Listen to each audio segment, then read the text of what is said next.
वहीं छत्तीसगढ़ के मंत्री विधायक सांसद महाकुंभ जाएंगे। 13 फरवरी को सांसदों समेत विधायक जाएंगे महाकुंभ। विधानसभा अध्यक्ष ने सांसदों विधायकों को आमंत्रण दिया था। सीएम साय नेता प्रतिपक्ष डॉक्टर चरणदास महंत को आमंत्रण दिया। निकाय चुनाव के बाद महाकुंभ जाएंगे मंत्री, विधायक और सांसद।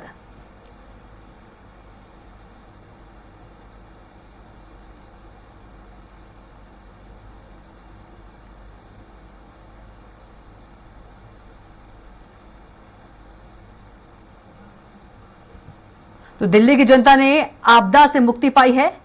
अरुण साव ने ट्वीट किया है, लिखा है कि मोदी की गारंटी पर मुहर लगाई। छत्तीसगढ़ से लेकर दिल्ली तक शराब से दौलत का सैलाब खड़ा करने वालों को जनता जनार्दन ने शांति से साफ कर दिया है। तो अरुण साव का ट्वीट आपको बता रहे हैं। आम आदमी पार्टी पर तंज कसा है।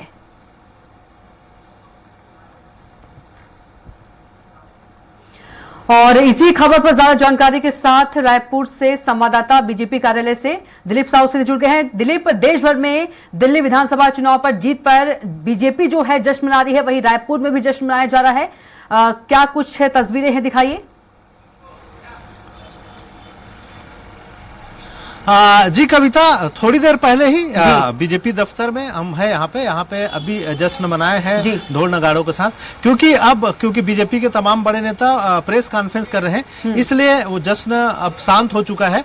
लेकिन बीजेपी के जो तमाम कार्यकर्ता है, नेता है, उनका कहना है कि जिस तरह से बड़ी जीत मिली है, ऐतिहासिक जीत मिली है, 27 साल बाद बीजेपी की दिल्ली में वापसी हुई है, तो कहीं न कहीं इसको लेकर उत्साहित है।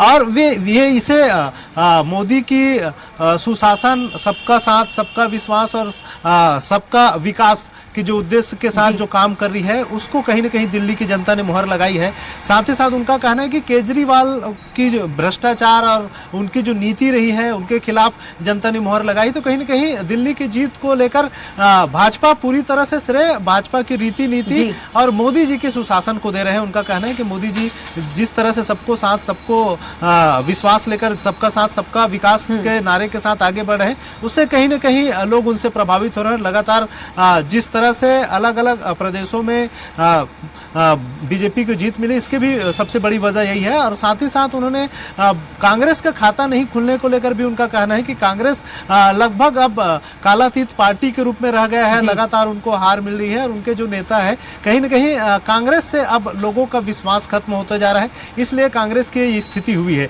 तो कुल मिलाकर बीजेपी के तमाम जो नेता है, चाहे मंत्री रामविचार नेताम भी शामिल हुए थे, इसके अलावा जो तमाम बड़े नेता, प्रदेश महामंत्री संजय श्रीवास्तव, मीडिया प्रभारी अमित चिमनानी सहित सभी बड़े नेता इस दौरान शामिल होते जश्न में। उनका साफ तौर पर कहना है कि इस पूरी जीत में कहीं न कहीं मोदी जी का सबका साथ, सबका विकास और सबका विश्वास के नारे का मुहर लगाई है जनता ने। जी बिल्कुल दिलीप, यदि बात करें तो डिप्टी सीएम अरुण साव ने भी सोशल मीडिया पोस्ट किया है। उन्होंने लिखा है कि दिल्ली की जनता ने आपदा से मुक्ति पाई है और मोदी की गारंटी पर मुहर लगाई है। जी बिल्कुल, क्योंकि डिप्टी सीएम अरुण साव का भी ट्वीट आया है और उन्होंने एक तरह से आम आदमी पार्टी पर प्रहार करते हुए यह ट्वीट किया है। उन्होंने कहा कि दिल्ली की जनता अब आपदा से मुक्ति पा ली है, इस तरह के उन्होंने ट्वीट किए हैं। और उन्होंने एक तरह से कहीं न कहीं जो आम आदमी पार्टी है उन पर वार किया है। और उन्होंने जो छत्तीसगढ़ से लेकर दिल्ली तक जो शराब की नीति रही, क्योंकि छत्तीसगढ़ में उस समय कांग्रेस की सरकार थी, तो जो नीतियां अपनाई गई थी छत्तीसगढ़ में, वही नीतियां लगभग दिल्ली में अपनाई गई थी, जिसको लगातार भ्रष्टाचार उस नीति के तहत होने की आरोप लगाती रही है भाजपा। हालांकि इस मामले को लेकर केजरीवाल और मनीष सिसोदिया जैसे कई नेता जेल में भी रहे, उन्हें वे जमानत पर बाहर है। लेकिन जिस तरह से केजरीवाल को हार का सामना करना पड़ा, मनीष सिसोदिया जैसे नेता दिल्ली में हार का सामना करना पड़ा, जिसको कहीं न कहीं लग रहा है कि जो दिल्ली की जनता है, उन्होंने उनके भ्रष्टाचार को मानते हुए उनके खिलाफ वोट किए हैं। इस तरह से आम आदमी पार्टी से मुक्ति दिल्ली को मिल गई, इस तरह का जो ट्वीट है डिप्टी सीएम अरुण साव ने किया है। जी बिल्कुल दिलीप, जानकारी के लिए आपका धन्यवाद और आप बनी रहेगा। अगली खबर पर भी आपसे जानकारी लेंगे।